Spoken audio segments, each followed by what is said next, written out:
Sveiki! Es šodien šajā video,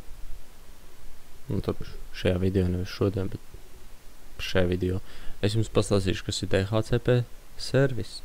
Principā tā ir abreviatūra, tāpēc saīsinājums no angļu valodas. Dynamic Host Configuration Protocol, jeb latviski sanāktu dinamisko hostu konfigurācijas protokols. Principā visu laiku tiek izmantot saīsinājums DHCP, DHCP. Labi zināt pilno nosaukumu, bet es reāli nekad neesmu izmantojis viņu.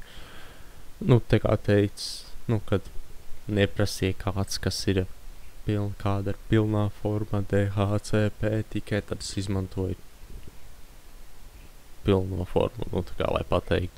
Un tad es pat arī izmantoju angliski Dynamic Host Configuration Protocol, if you want, to vari pārtulkot Google Translate, un viņš directly arī pārtulkos.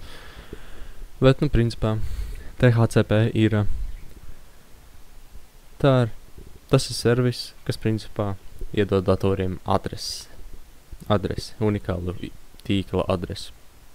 Principā tas strādā tā, ka dators tiek tikko pievienots pie tīkla, vai arī viņš tikko ieslēdzās, vai arī viņš bija jau ieslēgts un iesprāta kabeli iekšā, vai ir pievienojis pie Wi-Fi, un tāpēc bez tīkla. Tad tas dators prasa, pingo vispār visā tīklā, jautā, hei, kurš var iegūt adresi? DHCP atbild. Citi datori atbildēs, sorry, lai viņi vispār neko neatbildēs. DHCP servis atbildēs, hei, es te dodu adresi, šeit tev adresi. Šī adrese 192.168.0.1, bet 254. Viens parasti tiek izmantots priekš paša maršrutētāja. Tas tā kā nav hardly written in the rules and shit and stuff, bet tas principā tā kā tiek parasti konfigurēts maršrutētājs. Pa ļoti retām reizēm arī ir tā, ka maršrutētāja IP adrese ir, tāpēc te pēdējais cipars ir 214, ļoti reti. Tad viņš DHCP iedod unikālo to IP adresi, kura netiek izmantot neviens cits dators neizmanto.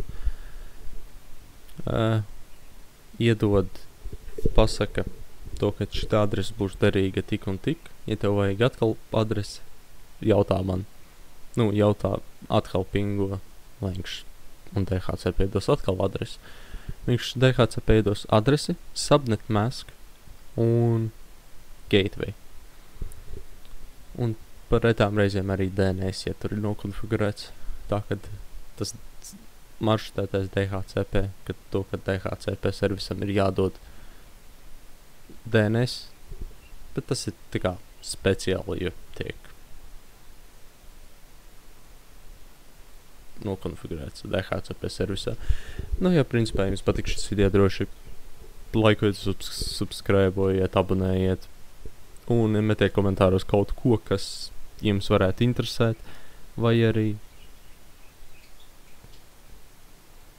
jūs kaut ko nesapratāt. Vai es arī, ja kaut kādi jautājumi metiet komentārus, atbildēšu, ja būs nepieciešams, tad es arī uzblēzīšu video par to tēmu, vai arī to sadalīšu vairākos fragmentos, tā lai ir vairāk specifiski konkrēti video. Tad paldies, ka skatījāties, un tad uzredz, tikšu nākamajā video.